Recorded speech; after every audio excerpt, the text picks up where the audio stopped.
बोलो सतगुरुदेव की जय। बंदी छोड़ कबीर परमेश्वर जी की जय। बंदी छोड़ गरीबदास जी महाराज जी की जय। स्वामी रामदेवानंद जी गुरु महाराज जी की जय। सर्व संतों की जय, सर्व भक्तों की जय, धर्मी पुरुषों की जय, श्री काशी धाम की जय, श्री छुड़ानी धाम की जय, श्री कनौथा धाम की जय, श्री बरवाला धाम की जय। सत साहिब ग्रीव नमो नमो सतपुरुष को नमस्कार। गुरु की नहीं सुर नर मुनि जन साधुआं संतों सर्वसदी नहीं। सतगुरु साहेब संत सब डंडो तुम प्रणाम। आगे पीछे मध्य हुए तिनको जा कुर्बान। निराकार निर्विषम काल जाल वैभंजनम निर्लेपम निज निर्गुणम अक्कलनु बेशुंदनम। सोहम सुरति समाप्तम सकल समाना निरतलय उज्ज्वल हिरंबर हरदमम बेपरवा अथा है वार पार नहीं मज्जतम। ग्रीव जो सुमरह सिद्ध होई गणनायक गलताना। करो अनुग्रह सोई पारस पद परवाना। आदि गणेश मनाऊं गणनायक देवन देवा। चरण कमल लो लाऊं आदंत करूं सेवा। परम शक्ति संगीतम ऋषि दाता सोई। अवगत गुण अतीतम सत्पुरुष निर्मोही। जगदम्बा जगदीशम मंगल रूप मुरारी। तन मन अर्पण शीशम भक्ति मुक्ति भंडारी। सुर नर मुनि जन ध्यावे ब्रह्मा विष्णु महेशा। शेष समुख गावे पूज्य आदि गणेशा। इंद्र कुबेर सरीखा वरुण धर्म राय ध्यावे। समरस जीवन जी का मन इच्छा फल पावे। 33 कोटि अधारा जावे से 88। उतरे भव जल पारा कट है यम की फांसी। 33 कोटि अधारा जावे से 88। उतरे भव जल पारा कट है यम की फांसी।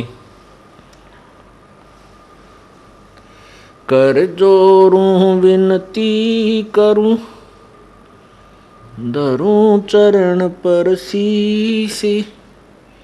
गुरु जी राम देवानंद जी महाराज ने दियो नाम बख्शीश।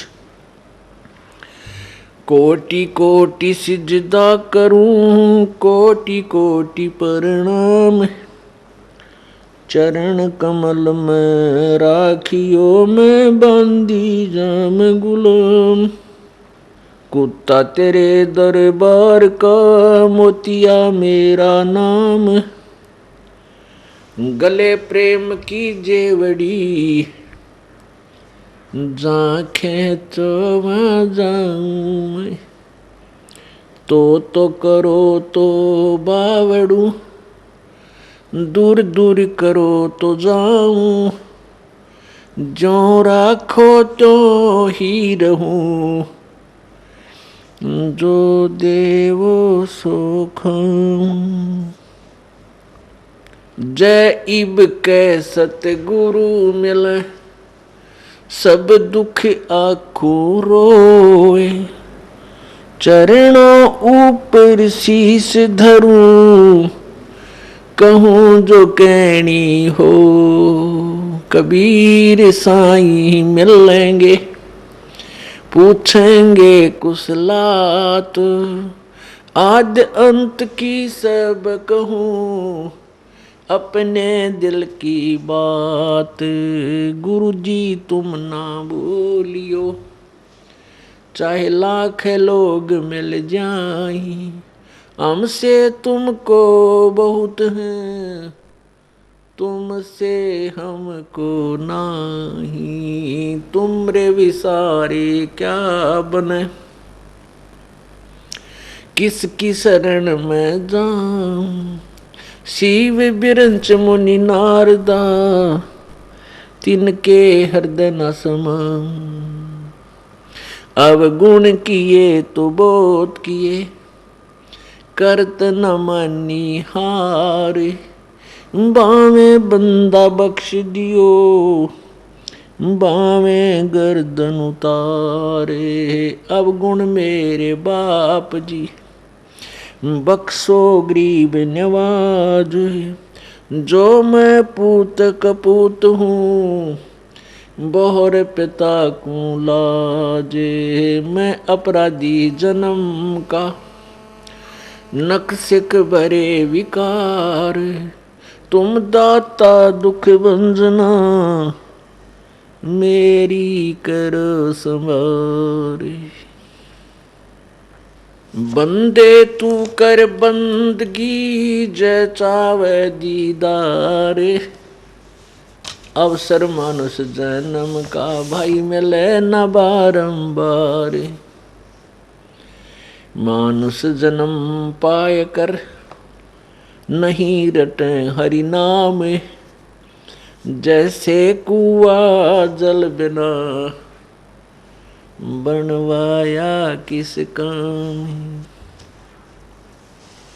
कबीर नौबत आपनी, 10 दिन लेहो बजाए। ये पर पटन ये गली, बहुर न देखो आए। कबीर जिन कै नौबत बाजती, मंगल बंदते बारे। एक हरि के नाम बिना, वो गए जन्म सब हारे। कबीर सातों शब्द जो बाजते, घर घर होते राग। ते मंदिर खाली पड़े, इब बसन लागे काग। कबीर थोड़ा जीवना, मांडे बहुत मंडाण। सब ही उबा पंथ सिर, ये राव रंक सुल्तानी। कबीर एक दिन ऐसा होएगा, सबसे पड़े बिछोए। राजा राणा राव रंक, भाई सावधान क्यों न होवे।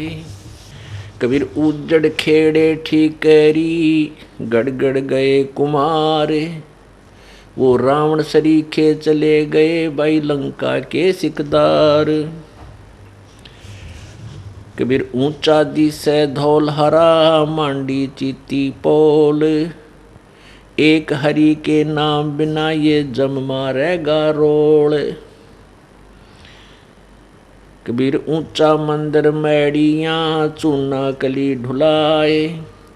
एक हरि के नाम बिना, भाई जद तद पर ले जावे। परमेश्वर बंदी छोड़ कबीर परमेश्वर जी, हम काल जाल में फंसी हुई भोली आत्माओं को अपने सूक्ष्म वेद द्वारा, अपनी उस सच्चिदानंद घन ब्रह्म की वाणी द्वारा हमें सावधान कर रहे हैं, हमें यथार्थता की तरफ ले जाना चाहते हैं कि हे भोली आत्माओं,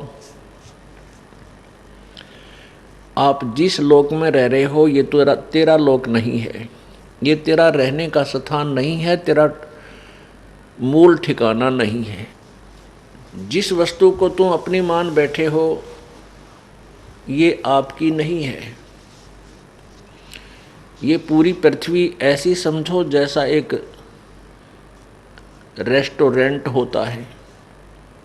आप यहाँ कुछ समय के लिए आए हो, आपको कोई मकान घर झोंपड़ी जो बनाया है ये यहीं रह जाएगा जब तक आप यहाँ रहने का किराया भर कर आए हो भगवान के दरबार में, उतने समय तक आप यहाँ रह सकते हो। उसके बाद जिस दिन भी आपका वो रेंट खत्म हो जाएगा, आपकी वो पुण्य कमाई, आपका जो जीवन श्वास समाप्त हो जाएंगे, उसके बाद आप एक पल भी यहाँ नहीं रह सकोगे। और आप क्या सोच बैठे हो कि एक मकान बनाऊं, एक बन गया, दूसरी कोठी बनाऊं, तीसरी बनाऊं, एक फैक्ट्री लगाऊं, एक और बना दूं, और परमात्मा की भक्ति के लिए तेरे पास समय नहीं। आप जिस उद्देश्य से मनुष्य जीवन प्राप्त करके आए थे, आपको जिस काम के लिए, जिस कार्य के लिए मनुष्य शरीर दिया था प्रभु ने, आप उसका लाभ नहीं उठा रहे हो। इसलिए परमात्मा रह रह कर भिन्न भिन्न प्रकार के वचन बोलकर हमें समझाना चाहते हैं। क्या बताते हैं? कबीरा नौबत आपैनी दिन दस लो बजाए, ये पुरपटन ये गली भाई बहर न देखो आए।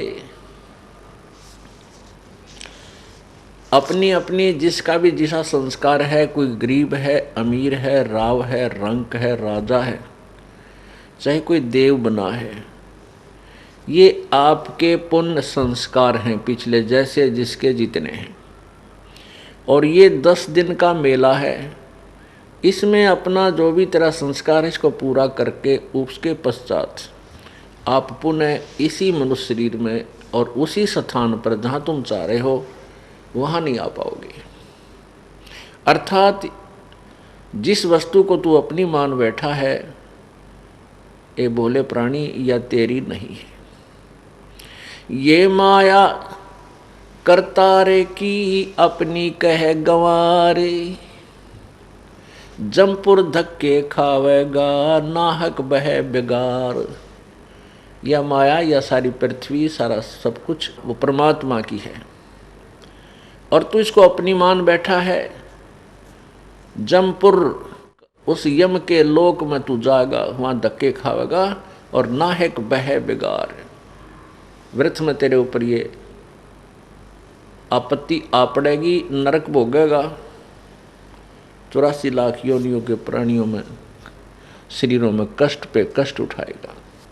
अब क्या बताते हैं कि आप तो एक गरीब व्यक्ति हो, छोटा मोटा कोई व्यवसाय भी है, ये भी इतना नहीं है। बड़े बड़े पूरी पृथ्वी के राजा भी सब संपत्ति और सारा जीवन में जो जोड़ा था वो यहीं छोड़कर चले गए। जिनके नौबत बाजती और मंगल बनते बार, एक हरि के नाम बिना वो गए जन्म सब हार। पहले समय में राजा लोगों के द्वार के आसपास, किले के बाहर एक ऐसा स्थान बनाया जाता था, वहाँ हाथियों को बांध देते थे। 100, 200, 500 बाहर हाथी बंधे होते थे। उनसे राजा की शक्ति का प्रदर्शन होता था कि ये राजा कितना शक्तिशाली है, जो 500 हाथियों को रखे हुए है, 500 हाथियों को पाल रहा है। तो परमात्मा कहते हैं ये शोभा उस राजा ने जो बनाई थी, मैंगल बोलते हाथी को। बार माने अपने बारने आगे द्वार पे, जिनके नौबत बाजती, बाजे बाजा करते हैं, और मैंगल माने हाथी बंधते बार, द्वार के आगे हाथी बन जा करते हैं। एक हरि के नाम बिना वो गए जन्म सब हारे। परमात्मा की भक्ति ना करके अपने मनुष्य जीवन को बर्बाद करके चले गए। काया तेरी है नहीं, ये माया कहाँ से हुए, चरण कमल में ध्यान रखो इन दोनों को खोए। जब तेरा शरीर ही नहीं है, तेरे साथ नहीं जाएगा, इसको यहीं अंतिम संस्कार कर दिया जाएगा, तो बोले प्राणी इस माया को तू अपनी कैसे मान बैठा। इसका क्या समाधान बताते हैं? चरण कमल में ध्यान रख इन दोनों ने खोए। यानी पर अपने गुरुदेव ने जो तुझे मार्ग बताया है आत्म कल्याण का, उसी के आदेशानुसार अपना जीवन निर्वाह कर, जीवन सफर पर चल, फिर तेरा छुटकारा निश्चित हो जाएगा। सातों शब्द जो बाजते घर घर होते राग, वो मंदिर खाली पड़े इब बसन लगे काग। उन राजाओं के महलों में जहाँ पर बड़े मनोरंजन के कार्य हुआ करते थे, और आज वो मंदिर, वो महल खाली पड़े हैं, उनमें काग बोल रहे हैं। आपने देखा होगा जगह जगह गांव में, कुछ गांव में ऐसा है, कुछ नवाबों की पुरानी हवेलियां, महल खंडर हुए पड़े हैं। लाल किला जिसको बनाने में पांडवों ने कितना मेहनत किया था, वो कहाँ गए पांडव, और वो किला यहीं पड़ा है। कबीरा थोड़ा जीवना ये मांडे बहुत मंडान, सभी उबा पंथ सरिये राव रंग सुल्तान। परमेश्वर कहते हैं कि जीवन तो तेरा सीमित है, कोई 10 वर्ष जीवे है, कोई 20 वर्ष, कोई 50 वर्ष, कोई 5 वर्ष, कोई 60 वर्ष, कोई मैक्सिमम 100 वर्ष ला ले। आज जो बुजुर्ग माई और बाई 70-80 वर्ष के हो चुके हैं, उनसे बात करके देखो कि आपके जीवन का अनुभव बताइए। आपको आज 80 वर्ष पूरे हो चुके हैं, आपको कैसा लगता है? कितना समय लगता है आपको? वो कहता है ऐसा लगा है जैसे कल की बात है। 80 वर्ष ऐसे चले गए चुटकी में। और शेष कितने जीवन की आशा है? 20 वर्ष और, यानी 100 वर्ष मैक्सिमम मानकर चले। और आशाएं कितनी हैं? माल गाड़ी में नहीं चले, इतनी इच्छाएं अभी शेष हैं। क्या कहते हैं? आया बुढ़ापा बैरी, पड़ी परिवार में ममता गैरी। आया बुढ़ापा बैरी, पड़ी परिवार में ममता गैरी। पोता ब्याल हो या मन में रैरी, हेली करवा जो खड़ी, रहेली करवा जो खड़ी। हेर नर दोख दोख लुट गया आगी अंत घड़ी। बुढ़ापे में क्या सोचा है बुजुर्ग? देखो पोता पोती हुए पाछे बच्चे सारा कमांड संभाल लेते हैं और उसके पास कुछ नहीं रहता, केवल आशाएं इच्छाएं रह जाती हैं। तो क्या सोचता हो बूढ़ा कि भगवान पोता ब्याह लो, इस ये पोता मेरा ब्याह आ जाए मेरी आँखों के सामने, बस आनंद काया हो जाए, और एक हवेली बना दूं, वर्तमान के शब्दों में कोठी, एक कोठी और बना दूं। और उस बुढ़े की कोई सुने नहीं, ना बालक माने ना पोते सुने, पर उसकी अपनी वह सेक चिल्ली वाली कामना खत्म नहीं होती। तो जिसके पास भक्ति नहीं है, भगवान का नाम नहीं है, उसका बुढ़ापा उसके लिए दुश्मन, और जिसके पास भक्ति है उसके लिए उसका बुढ़ापा मित्र बन जाएगा। क्योंकि बच्चों को सलाह बड़े बुजुर्ग तब तक देते हैं जब तक वो खुद सोचन समझन योग्य नहीं होते। और ये भी हमें भगवान के तत्व ज्ञान से ये भी हमें पता चल जाता है कि इस बच्चे के भाग्य में जो है वही मिलेगा। ना तेरे चीचू करने तक कंपत्ति होगा और ना ही किसी और तरीके से। हाँ, तरीका एक है कि ये बच्चा तेरे वाला यदि भगवान से जुड़ जावे तो परमात्मा फिर इसकी आपत्तियों को हल्का करने लग जाएगा। ऐसा हो जाता है तो उसका तो बुढ़ापा कति स्वर्ग बन गया। ऐसा नहीं भी होता है, बच्चे नहीं भी मानते हैं, तो इस ज्ञान को आधार बना ले। अपनी भक्ति में बाधा नहीं आने दे। बच्चे युवा हो जाते हैं और बाल बच्चेदार हो जाते हैं तो वो बालक नहीं रहते, वो बहुत सोच समझ के कदम उठाते हैं। लेकिन बुजुर्ग ने सोचा है बूढ़ा कि ये नाश करेगा, बस युवाड़ यहाँ काम बिगाड़ेगा, मेरी मानता नहीं। अपने समय में जैसे बचपन था हमारे, जब उस समय कुछ और माहौल था, और तरह की व्यवसाय था।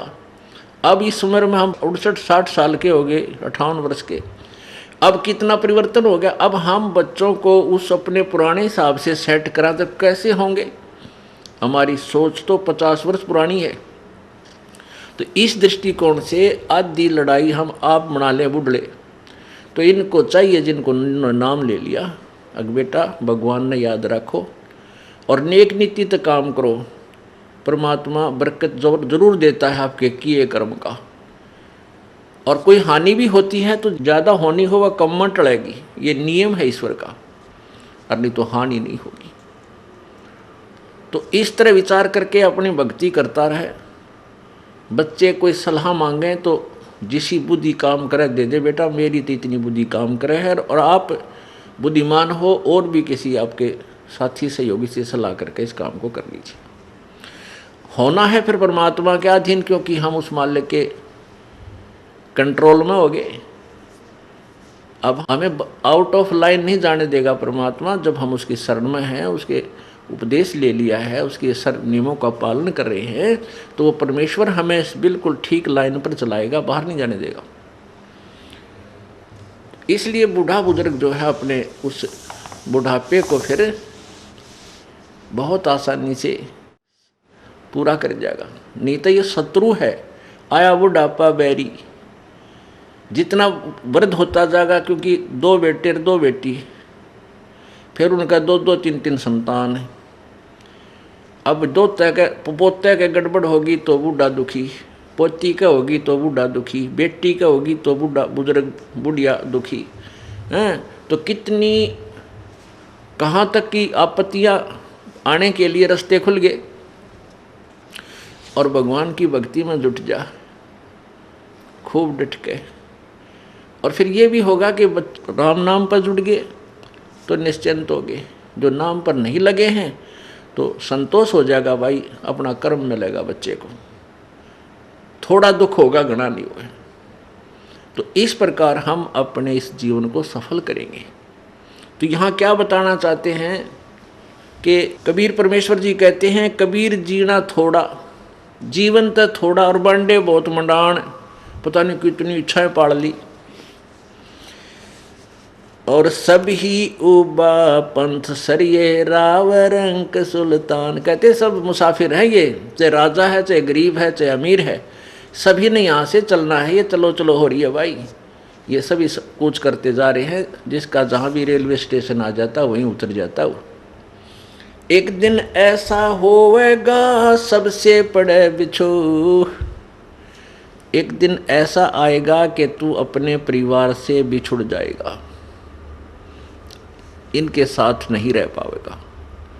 इससे भी अपना हिसाब लगा ले, ये तेरा नहीं है। लेकिन इसका अर्थ ये नहीं है कि इनसे कोई नफरत करे।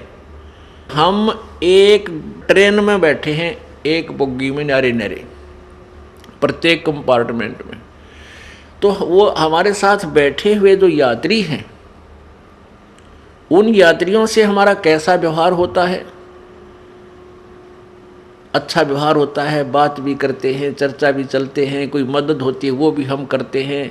कोई बुजुर्ग बीमार है उसके लिए गाड़ी रोकी है, कोई जूस ला देते हैं, कोई फल मंगाता फल ला कर देते हैं, प्यार से रखते। और अपना अपना स्टेशन आता है, उतर के चले जाते हैं। बस इतना ही उनके साथ हमारा लगाव होता, उसके आगे नहीं होता। ऐसे ही हमें ये समझना चाहिए, जीवन रूपी गाड़ी में हम एक परिवार रूपी कंपार्टमेंट में बैठे हैं। तो हमारा फर्ज बड़ा है, जब तक हमारा स्टेशन ना आता ना उतरे, इतना प्रत्येक की मदद करें जो जिसके योग्य है, जिसकी आवश्यकता है, और प्यार से रहें। बिल्कुल कोई झगड़ा नहीं, अपना एडजस्टमेंट करके चलें। तो एक जीवन रूपी गाड़ी के इस कंपार्टमेंट में बैठे हैं, तो ये सफ़र अच्छी तरह तय हो जाएगा। और उस कंपार्टमेंट में बैठे आपस में झगड़ा करें, लड़ पड़े, तो 2 घंटे मुश्किल हो जा पार उस सफ़र के, जीवन दूभर हो जा। तो इसको हमने इस तरह सोच के अपने इस जीवन रूपी सफ़र को सुख में बनाना है। कबीर एक दिन ऐसा होवेगा सबसे पड़े बिछो, राजा राणा राव रंक सावधान क्यों ना हो। उजड़ खेड़े ठीकरी ये घड़गड़ गए कुमार, वो रावण सरीखे चले गए भाई लंका के सरदार। आप देखते हो कहीं कहीं पर गांव के गांव पुराने समय के हिसाब से वो उजड़ हो गए, वो गिर के नष्ट हो गए और वहाँ ऊंचे ऊंचे टीले बन गए हैं और उनमें टूटे फूटे जो है ना पुराने मिट्टी के बर्तनों के वो ठीकरी पड़ी है, टुकड़े पड़े। तो परमात्मा याद दिलाते हैं वो भी तुम्हारे तरह इन कोठी बनाए बैठे थे यहाँ पर, और आज उनका क्या हाल हो रहा, वो मकान ना वो सब कुछ नष्ट हो गया। तो ये तो अस्थाई सटे है आपका, यहाँ पर टेम्परेरी सटे है, अस्थाई आपका जो है ना पड़ाव है। और हमने अपने निज घर की तरफ प्रस्थान किया हुआ है। किन्होंने? जिनको मनुष्य जीवन मिल गया और साथ में ये यथार्थ मार्ग मिल गया, रास्ता मिल गया अपने घर का। तो उन्होंने अपना उद्देश्य यही रखना है कि हमने अपने घर जाना है। अस्थाई जहाँ भी हमने रुकना पड़ जाता है रात्रि में किसी शहर में, कोई धर्मशाला में, तो वो धर्मशाला ही होती है। तो ये हमारी एक धर्मशाला है। जैसे इस जीवन की धर्मशाला हमें ये क्षेत्र मिल गया, अपना ये घर है। लेकिन उद्देश्य क्या है कि हम घर जा रहे हैं, अपने सतलोक जाएंगे। ये तो धर्मशाला है, यानी एक होटल है, इसमें हम रुके हुए।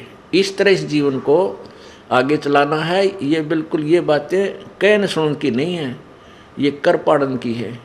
इनको अपनी पल्ला गांठ में बना लो, विशेष डायरी में नोट कर ले और दूसरे तीसरे दिन एक बार पढ़ ले। कति शांत मनता है, नो नहीं नित्य नियम की तरह रेल सी बना कर पढ़ लिया, नहीं। इनको पढ़ने का तात्पर्य से जोर दे यू क्या क्या कह रखा भगवान ने, और फिर हम भूले नहीं गए उस उद्देश्य को जिसके लिए हम यहाँ आए हैं। ऊंचा दिस है धौलहरा मांडी चीती पोल, एक हरि के नाम बिना यो जम मारेगा रोल। रोल मारना माने धोखा देना। परमात्मा कहते हैं कि आप जी ने क्या किया, बढ़िया मकान बना लिया, बड़े सुंदर चित्रकारी कर दी, वेल प्लास्टर कर दिया, चिप्स बना लिया, मार्बल लगा दिया हैं, और इसने देख देख कर काख चौड़ी करके चलता है, कोठी वाला है। कहते हैं यो काल तेरी रोल मार रहा है, तुझे धोखा दे रहा है कि यह तेरी कोठी है, बोले आदमी भक्ति कर और पीछा छुटा ले। ये तो एक घोंसला है कुछ समय टाइम पास करने का। अब कैसे अपना मन कैसे बनावे? परमात्मा कहते हैं पक्षी घाला आलना, तरवर छाया देख, गर्भ योनि के कारण मन में किया विवेक।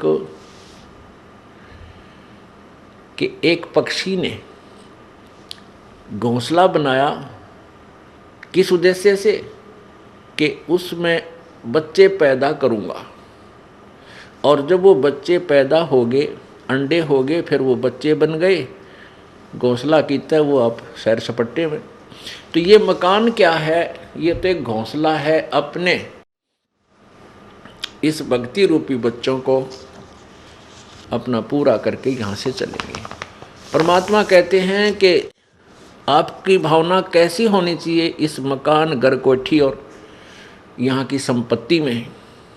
जैसे पक्षी बन रम्या और संध्या ले विश्राम, प्रात समय उड़ जात है सो कहिए नी काम। जैसे पक्षी सारा दिन वन में मस्ती मारता है, इधर उधर दौड़ता है, फल फ्रूट खाता है, और शाम हो जाती है, संध्या हो जाती है, किसी वृक्ष पर बैठ जाता है और रात पूरी करी, सुबह उठकर चला जाता। उस वृक्ष से उसका कोई लिंक नहीं, रात रात काटनी थी। तो ये आपका एक जीवन जो है समझ लो एक रात्रि है। आपने यहाँ अपनी या रात पूरी करनी है, सुबह उठते ही। सुबह कब होगा? जब जीवन छूट जाएगा तो फिर चले जाएंगे यहाँ, इधर ध्यान नहीं रहेगा, हमारी इच्छा नहीं। इच्छा कब ना रहेगी? उस समय नहीं रहेगी जब हमें अपना अगले ठिकाने का 100% विश्वास हो जाएगा कि जो साधना जो भक्ति में कर रहा हूँ ये मुझे वहाँ स्थान देगी। फिर इधर झाँक कर नहीं देखेंगे चाहे 6 कोठी हो तेरी, इसमें इच्छा नहीं रहेगी। ये एक विधि है परमात्मा के पास जाने की। और जब तक इच्छा मरेगी नहीं पार तो नहीं हो सकते, लेकिन जैसी भक्ति आपने कर्म की है इनका फल अवश्य मिलेगा। तो वो फल जैसे आप भक्ति कर रहे हो ठीक ढंग से लगे भी हो और इच्छा मरी नहीं, अंत समय में या जैसे भी आप भावना जरूर रहेगी। ये तो पहले मर के देखना पड़ेगा हमने। कैसे मर के देखना पड़ेगा? जीवित मर के। जीवित कैसे मरना है? जैसे आप काम छोड़, आप यहाँ आते हो भक्ति परमात्मा की सत्संग सुनने के लिए, तो एक विचार बना हुआ मन में कि इस जीवन का सफ़र, इस जीवन का एंड, अंत ना जाने कहाँ हो जा। परमात्मा की वाणी है, कबीरा कहाँ गर्भियो ये काल गह कर केश, ना जाने कित मारेगा तुझे के घर के परदेश। इस बात ने याद रखे कि ना जाने ये काल तेरे बाल पकड़ के खींच कर ले जाएगा, और ना बेरा कित मारेगा परदेश में या घर मरेगा, नो बिना बेरा तेरी मृत्यु कहाँ होगी। अब बहुत से उदाहरण हैं, उनको याद करके डर लगना चाहिए भगत को। अब ताजे ताजे उदाहरण बहुत हैं इस तरह की जो मृत्यु होती है। हरियाणा के 2 कैबिनेट मिनिस्टर थे अभी 4 वर्ष पहले, 4.5 वर्ष पहले, और शपथ लिया उन्हें भी मेरे ख्याल 10 से 5 दिन हुए थे, और बहुत पैसे वाले थे, और एक मिनिस्टर और उसकी क्या तमन्नाएं थी, एक ही हेलीकॉप्टर में दोनों की मृत्यु होगी। अब आगे क्या हुआ वो तो प्रभु जाने। उसके बाद अभी तुरंत मध्य प्रदेश के एक, वो आंध्र प्रदेश के मुख्यमंत्री जी हेलीकॉप्टर में पता नहीं कहाँ मृत्यु हुई, और 3 दिन के बाद उनकी के शव का पता लगा वो वहाँ पड़ा है। तो पुण्यात्माओं, इसको अब भक्तों को ये नो जीवित मरना पड़ेगा कि आप जब सत्संग या भक्ति की तरफ चलते हो, भगवान का भजन करना चाहते हो, तो जीवित मरना होगा। आप जब सत्संग की तरफ चलते हो, गुरुदेव के यहाँ आते हो 1 दिन 2 दिन के लिए, तो आपसे घर उस समय छूटेगा जब आप जीवित मर जाओगे। ये सोच लेना कि आज मैं मर गया और 2 दिन के लिए आपकी मृत्यु, मान लीजिए मृत्यु तो होनी है, ये तो अंडरस्टूड है, यूनिवर्सल ट्रूथ है, ये तो बिल्कुल सच्चाई है, मृत्यु होगी। और इसका ये भी नहीं पता कब हो जाए, और यदि भक्ति पूरी ना हुई, हम धर्म कर्म कोई बना नहीं, तो वो जीवन व्यर्थ गया, चाहे लाख वर्ष जी ले। तो ये सोच ले कि भी आज मैं 2 दिन खातिर मर गया। अगर परमानेंट मर जावा, सदा के लिए मर गया, मृत्यु होगी, तो फिर कौन करेगा उस काम को जिसके लिए तो भक्ति नहीं छोड़ना चाहता। ये सोचता है कि मेरा कार्य बिगड़ जाएगा, मुझे हानि हो जाएगी, और परमानेंट मर गया, फिर क्या होगा? फिर तो उसको आके संभाल ही नहीं सकता। 2 दिन के लिए मर ले, मर गया मतलब भाई चलो, चाहे कुछ भी नुकसान हो पीछे, और वापस आकर के उस नुकसान जो हो, वैसे तो परमात्मा नहीं होने दिया करते। जब दृढ़ विश्वास होगा आप खड़े हो जाएंगे, आपके घर का सारे काम को संभालेंगे। परंतु आप ये सोच कर चलो कि आज मेरी मृत्यु होगी, 2 दिन मर गया मैं, 3 दिन के लिए मर गया, तो वापस आकर कम से कम उस बिगड़े हुए ने फिर ठीक तो कर लेंगे, और फिर साथ भगवान की पावर होगी, भगवान की शक्ति हमारे साथ होगी, तो वो और शीघ्र ठीक होगा। आपको मान ले 10,000 का नुकसान हो गया, और जब भगवान पर विश्वास है और भक्ति मार्ग पर आप दृढ़ हो, आपके मन मानो 50,000 का लाभ कर दिया भगवान। तो इसीलिए तो परमात्मा की तलाश करते हैं। और जब परमात्मा मारे कैसा घसियारा हो, तो फिर उसने क्यों तलाश करें? क्या आवश्यकता है फिर उसके पीछे दौड़ धूप करने की? इसलिए ढूंढते हैं कि हम उसके लिए नहीं, अपने कल्याणार्थ। कितना दयालु है भगवान, कल्याण हम अपना करावें, वो हमारे घर के बच्चों की रखवाली वो आप करे, कितना कितना दयालु है। हम घर पर बैठे रहें और सारा नुकसान हो जाए, जब के कर ले। जींद में एक पूरा परिवार गर्मियाँ के दिन में ऊपर सोया छत पर, नीचे ताला तोड़ के 5 लाख का सामान निकाल ले गए, बर्तन भी उठा ले गए, सुबह रोटी पाउंड आटा भी कौन पाया। बताओ, तो सारा परिवार वहाँ था और खूब रखवाले थे, ईब कर ले के करेगा। तो पुण्यात्माओं, इन पॉइंटों को अपने पल्ला गांठ ला लिया करें। जब ये भक्ति होगी ना, बालका का खेल नहीं है ये। और परमात्मा कहते समझा है तो सिर धर पाऊं और बहर नहीं रे ऐसा दाओ। जब तेरे आगे समझ में कि तो काम करे, पीछा छूटेगा। इस जन्म में कर ले चाहे किसी और जन्म में कर लिए, कभी मनुष्य जीवन मिला, ये तो आपने करना पड़ेगा या ट्रेनिंग, यो कोर्स पूरा करना पड़ेगा और फिर सदा के लिए सुखी होंगे। अपना एक सतलोक स्थान है, वो शाश्वतम स्थानम। गीता जी अध्याय नंबर 18 के श्लोक नंबर 62 में गीता ज्ञानदाता कहता है कि अर्जुन, तू सर्वभाव से उस परमेश्वर की शरण में जा, उसकी कृपा से ही तू परम शांति और शाश्वतम स्थानम यानी उस सनातन परम धाम को प्राप्त हो जाएगा।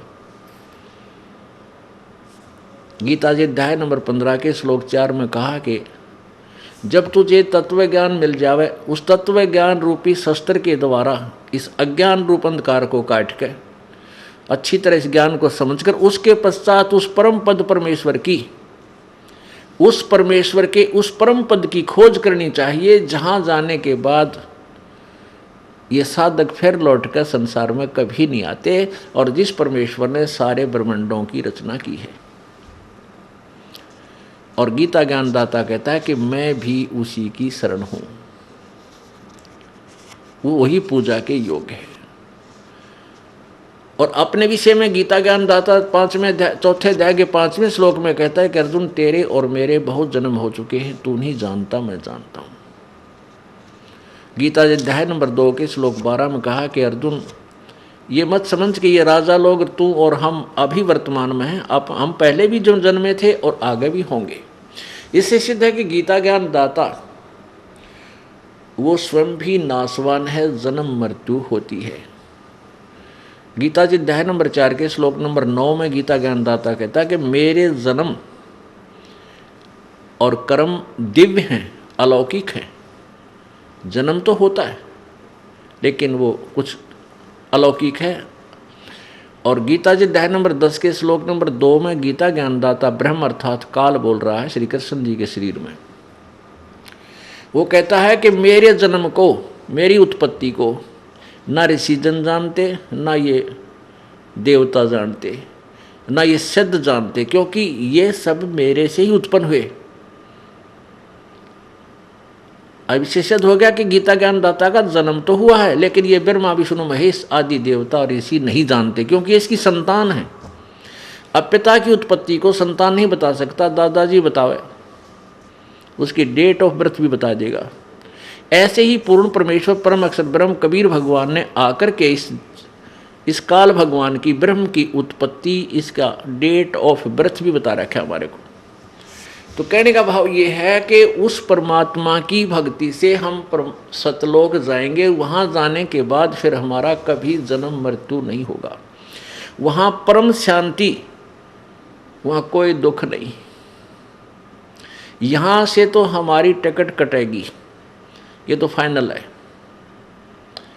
इसलिए हमने मरना तो है, लेकिन मरने के बाद कहाँ जाना है ये इच्छा प्रबल हो जानी चाहिए। अब वो उमंग, वो हिलोर उठे अंदर से, जैसे कबीर परमेश्वर जी की कृपा से आदरणीय गरीबदास साहिब जी उस सतलोक को आँखां देख कर आए थे, और उसके बाद उनको इतनी उमंग भर गई थी उस स्थान को देखकर कि वाह वाह अमरपुर जाऊंगा, वाह वाह अमरपुर जाऊंगा। जैसे बालक का चाचा डाक रहे, वाह मामा का जाऊंगा, मामा का जाऊंगा, नानक का जाऊंगा। तो ऐसी उमंग भर जानी चाहिए हमारे अंदर के, सचमुच वहाँ इतना सुख होगा। अब जैसे पुण्यात्माओं, जब आप भक्ति कर रहे हो, पुण्यदान कर रहे हो, तो मृत्यु होगी, धोखा सा ना लगे, मृत्यु तो होगी। जबरदस्ती होगी, ना चाहोगे तो भी होगी। लेकिन उस समय ये बात याद आ जाएगी कि खाली ना चले, कुछ तो बना भगवान। जैसे बच्चा विद्यार्थी सारा वर्ष पढ़ता है, तैयारी करता है, एग्जाम आ जाते हैं तो घना ना डरता हो, और जिसने किताब बैठा के ना देखी मस्ती मारता है इंडिया, वो तो कांपन लग जाए, कुछ ना लिखा हुआ याद होगा वो भी भूल जाता है। तो ऐसे हम अब भक्ति आप जी कर रहे हो, ये व्यर्थ नहीं जाएगी, नहीं तो फिर भगवान के सारे शास्त्र फेल हो जाएंगे। लेकिन यदि आप मर्यादा में रहते हुए सद्भक्ति करते रहोगे तो ये पर फल आपको मिलेगा जो परमात्मा ने बता रखा है, इसको कोई टाल नहीं सकता। इस तरह अपने दृढ़ विश्वास करके इस मार्ग पर लगना है। संसार कुछ भी कहे, वो तो जनता बोली, उसको पता नहीं, ज्ञान नहीं, वो तो आपके विषय में कुछ भी बोल सकते हैं, ना उनका दुख माने और ना उनका कहने तक अपने मार्ग से विचलित हो। इतनी बात याद अवश्य रखें और कोशिश हो कि उनको भी इस मार्ग पर लाने की चेष्टा करो। वो भी आप ही के भाई बहन, सतलोक से आए हुए एक ही पिता की संतान है। हमारा कोई शत्रु नहीं है, कोई भी शत्रु नहीं है, और कोई भी आपके साथ कोई 19-21 कर रहा है तो वो काल करवा रहा है आपको अशांत करने के लिए। तो ठीक है, अपना बचाव अवश्य करे, किसी तरीके से हो अपना बचाव करे और भक्ति करता रहे। उसको शत्रु वाले दृष्टिकोण से ना देख करके एक पागल कुत्ता समझ ले। अगर पागल कुत्ते से कैसे बचा जाता है वो सारे तरीके अपनाए रखे, बस इतनी सी बात। अब क्या बताते हैं, ऊंचा दिसे धौलरा ये मांडी चीती पोले, एक हरि के नाम बिना यो जम मारेगा रोल। यो काल रोल मार रहा तुम्हारी, तुमने बहका रहा है, मूर्ख बना रहा है, तुम्हारे साथ धोखा कर रहा है। ये बढ़िया बढ़िया कोठी तेरी, ये बेटी तेरी, या कार तेरी, नहीं, तेरा तो अपना शरीर भी नहीं है। हाँ ठीक है, जिन बच्चों का आपके साथ संयोग है, इनको एक धनी के बच्चे जानकर, एक मालिक के बच्चे जानकर इनकी परवरिश कर, इनकी सेवा कर, जो तेरे योग्य है, जो तुझे सौंपी गई है। वो किस दृष्टिकोण से करे बच्चों, अपने बच्चों का पालन। जैसे एक नौकरानी, इस दास ने देखा जब ये नाम उपदेश मिला, ये ज्ञान प्रभु का मिला, उसके बाद आंखें चार हो जाती है इंसान के। तो हर एक प्रक्रिया देखा करता था कि जहाँ हमारा ऑफिस था उससे एक कोठी छोड़कर दूसरी में एक बहुत बड़ा अच्छा सेठ रहता था, कोई फैक्ट्री का मालिक। उसकी एक लड़की थी 7-8 वर्ष की, और उस बच्ची का जो स्कूल था वहाँ से ज़्यादा यानी 5-10 किले दूर होगा, 2000 फुट की दूरी पे। तो एक नौकरानी रखी हुई थी स्पेशल उसी लड़की के लिए।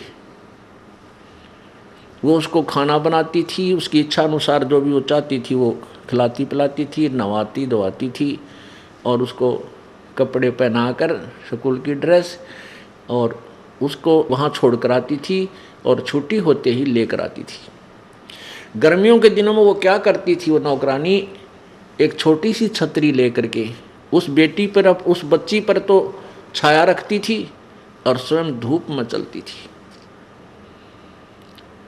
क्योंकि उसके मालिक की बेटी है वो। और जब उसको वो नौकरी से निकाल दिया, उसने मुड़ के भी ना देखा उस बेटी की तरफ, क्योंकि वो उसकी नहीं थी, लेकिन उसकी ड्यूटी थी, उसमें वो पंचुअल थी, कहीं मालिक नाराज ना हो जाए।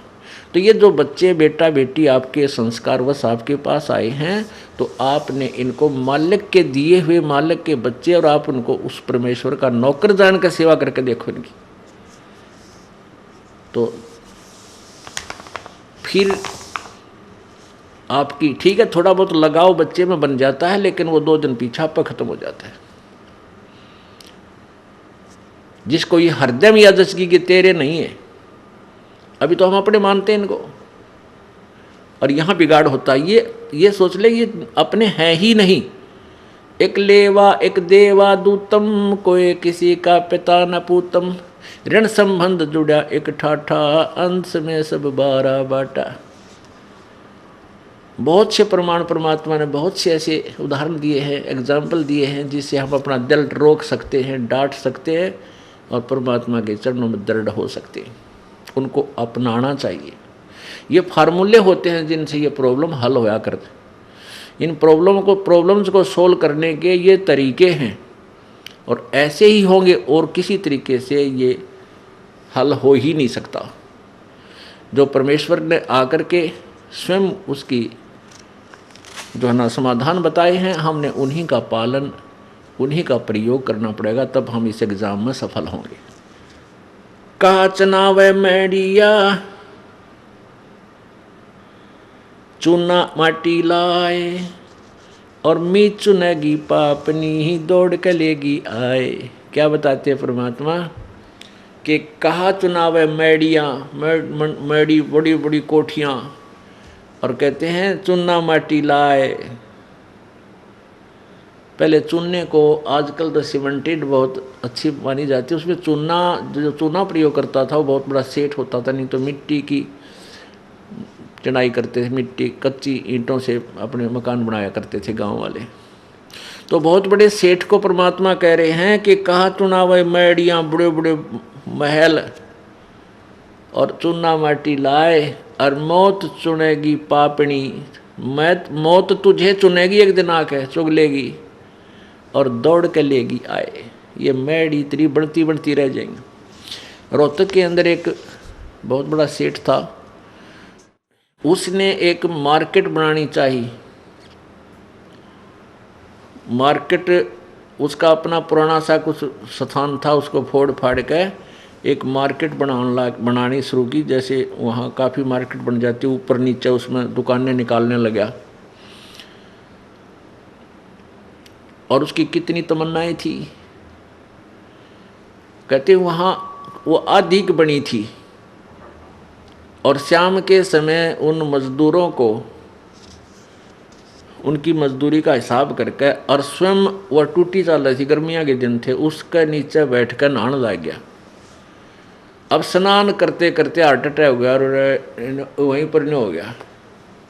तो परमात्मा कहते हैं अरे तेरा गजब हुई। ठीक है, वो तो दिन आना था, पर जो कुछ और भी करने के लिए संदेश दिया मालिक ने 100 बार, वो क्यों नहीं किया। अब वो ना वह कोई वो कोई और प्रयोग करेगा, उसका तो काम नहीं आई। ठीक है, भक्ति भी करता रहता और वो जो भी काम था उसको भी साथ लगा रहता, दोनों काम करता। वो कब करता जब पूर्ण संत की, देखो अधूरे संत, नकली संतों से भी लाभ नहीं होता और गलत साधना से भी जीव सफल नहीं हो सकता, जीवन सफल नहीं हो सकता, ना भक्ति सफल हो सकती। तो पुण्यात्माओं, भक्ति मार्ग के अंदर वर्तमान में पूरा विश्व बिल्कुल बालक जैसा है, चाहे वो संत कलाम हैं, चाहे मैं ऋषि की पदवी पा रहे हैं बोली आत्माओं में, और चाहे वो मंडलेश्वर कहलाते हैं, जगत गुरु की पदवी आप पर लिखवा रहे हैं। किसी को भी ABC कह भी नहीं पता भक्ति मार्ग का। इस बात को सुनकर प्रत्येक आदमी जो प्रथम बार सुनता है इस दास के इन वचनों को, वो मन में बहुत से दोष पैदा कर लेता है। वो सोचता है कि ये अपने आप को पता नहीं क्या समझता है, बड़ा अभिमानी है, अपने आप को रामपाल पता नहीं क्या बनाए बैठा है। नहीं, इस दास का ना तो यो कोई खानदानी प्रोफेशन था, अग भाई हमारे दादे परदादे इसे काम पर लग रहे थे। नहीं, एक किसान परिवार में जन्म था इस दास का, और 2 रोटी परमात्मा ने बढ़िया दे रखी थी, जूनियर इंजीनियर की नौकरी थी। परमात्मा ने ना जाने किस प्रकार अनहोनी की है, या इस दास को वो खजाना दे दिया जिसकी पूरे विश्व को आवश्यकता है। और इसके अतिरिक्त कोई अल्टरनेट नहीं, जीव सुखी हो जाए या वो कोई धनवान हो सके, कोई तरीका नहीं। हाँ, बेईमाना, चोरी, ठगी, ये तरीके समाज ने अपना लिए हैं धनी होने के, लेकिन इनसे कभी धनी नहीं हो सकता, ना शांति हो सकती। तो उस शांति को प्राप्त करने के लिए, जैसा कि प्रसंग चल रहा था कि न तो गीता ज्ञानदाता स्थायी है, न उसकी जीवन मृत्यु समाप्त हुई है, और न ब्रह्मा विष्णु महेश और अन्य देवता, क्योंकि ये उसी के अंतर्गत हैं। उनको भी नहीं ज्ञान है यथार्थ भक्ति मार्ग का, इसलिए वो भी शाश्वत स्थान को प्राप्त नहीं कर सकते। और इस दास को ज्ञान हुआ उस परम अक्षर ब्रह्म का, पूर्ण परमात्मा की भक्ति का। इस दास के बताए हुए मार्ग से वो परमात्मा प्राप्ति हो सकती है, और कोई तरीका नहीं इस विश्व में नहीं है। इसको चाहे अभिमान सोच लो या कति यथार्थ और सच्चाई मान लेना। हाँ, ये कुछ दिन के बाद आप फिर बाद में पश्चाताप किया करोगे कि सचमुच वो सत्य कहा करते थे। अब एक थोड़ी सी झलक आपको दिखाएंगे कि ब्रह्मा विष्णु महेश और देवताओं को कितना ज्ञान था, ऋषि और महर्षि को कितना ज्ञान था, और उनको उनका ज्ञान ऐसा है तो उनको समाधान वो शाश्वत स्थान उनको मिला कैसे होगा, नहीं मिला होगा। इसलिए वो काल के जाल में रहे हैं और हैं। उसके लिए आपको एक छोटा सा प्रमाण देते हैं। श्री देवी भागवत महापुराण क्लियर कर देगी। पुण्यात्माओं, प्रत्येक बार प्रत्येक सत्संग में 10, 20, 50, 100 भक्त ऐसे होते हैं जो प्रथम या दूसरी या तीसरी या चौथी बार आए हैं, और उनको ये प्रकरण रह कर सुना जाना अति आवश्यक है कि ताकि उनको ये कंसेप्ट क्लियर हो जा कि वे ब्रह्मा विष्णु महेश को ज्ञान नहीं था। हाँ, बिल्कुल नहीं था। भक्ति मार्ग का उनको कोई ज्ञान नहीं है, था कि है भी नहीं अभी तक। अब उनका ब्रह्मा विष्णु महेश जी की हमने कहाँ से महिमाएं सुनी? पुराणों से, और उन्हीं पुराणों से ही किसी ने हमें सुना के मैं पुराणों से बता रहा हूँ। अजर अमर हैं, सर्वेश्वर हैं, महेश्वर हैं, मृत्युंजय हैं, कोई माता पिता नहीं ब्रह्मा विष्णु महेश जी की। और आज उन्हीं पुराणों में हम आंखों पढ़ रहे हैं, उनमें लिखा है कि ये तो नासवान हैं, इनके माता पिता हैं, इनकी जन्म मृत्यु होती है, और इनको भक्ति मार्ग का कोई ज्ञान नहीं था। ऋषि में ऋषियों और इन जगत गुरुओं को कहाँ से होगा जो उन्हीं की पूजा कर रहे हैं? ये अंडरस्टूड है, अपने आप समझा जा सकता है। उसके लिए देखिएगा श्रीमद् देवी भागवत। पहले तो ये देखिए कि ब्रह्मा विष्णु महेश अजर अमर हैं या नासवान हैं, ये दिखाते हैं श्रीमद् देवी भागवत। ये देखिएगा श्रीमद् देवी भागवत,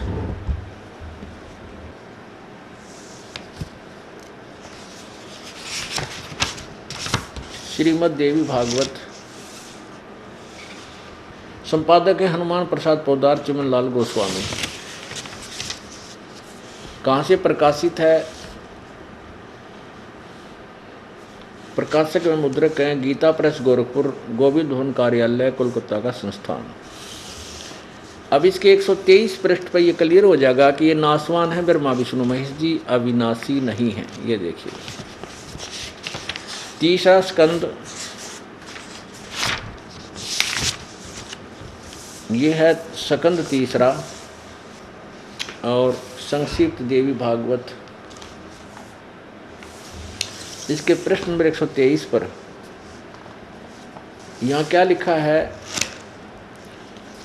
तुम शुद्ध स्वरूपा हो,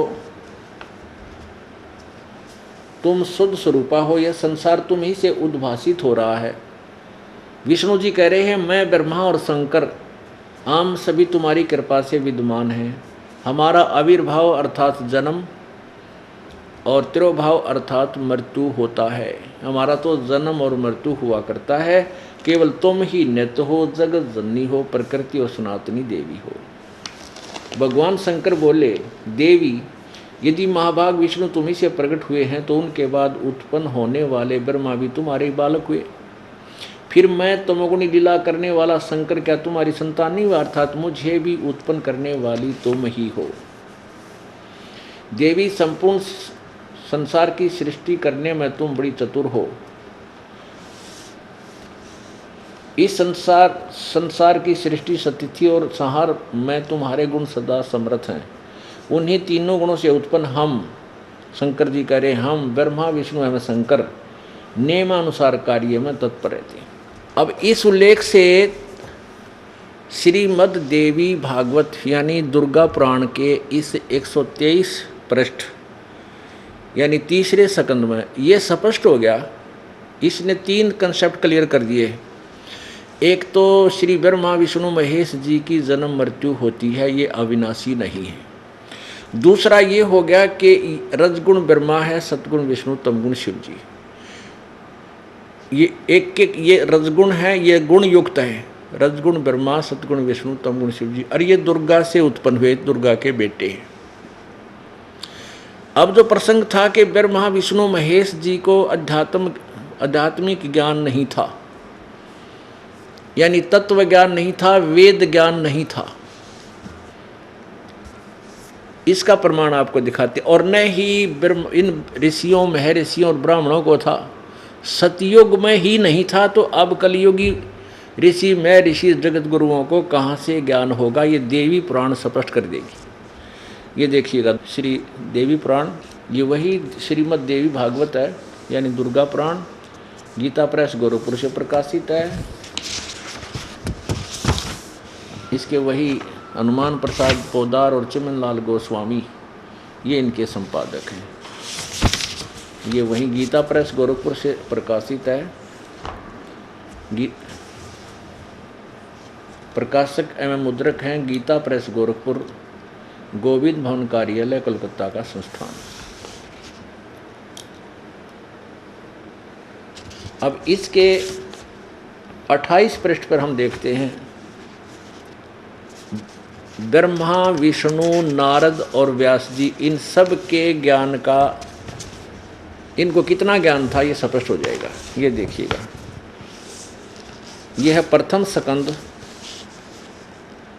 पहला स्कंद और प्रश्न नंबर 28। यहाँ देखिएगा,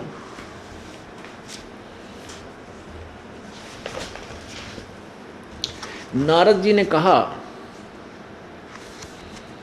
महाभाग व्यास जी, तुम इस विषय में जो पूछ रहे हो, ठीक यही प्रश्न मेरे पिताजी ने भगवान श्री हरि से किया था, यानी विष्णु जी से। देवाधिदेव भगवान जगत के स्वामी हैं, लक्ष्मी जी उनकी सेवा में उपस्थित रहती हैं, दिव्य कौस्तुमणि उनकी शोभा बढ़ाती है, वे शंख चक्र गदा लिए रहते हैं, पीताम्बर धारण करते हैं, 4 भुजाएं हैं, वक्षस्थल पर श्रीवत्स का चिन्ह चमकता रहता है, वे चराचर जगत के आश्रय दाता हैं।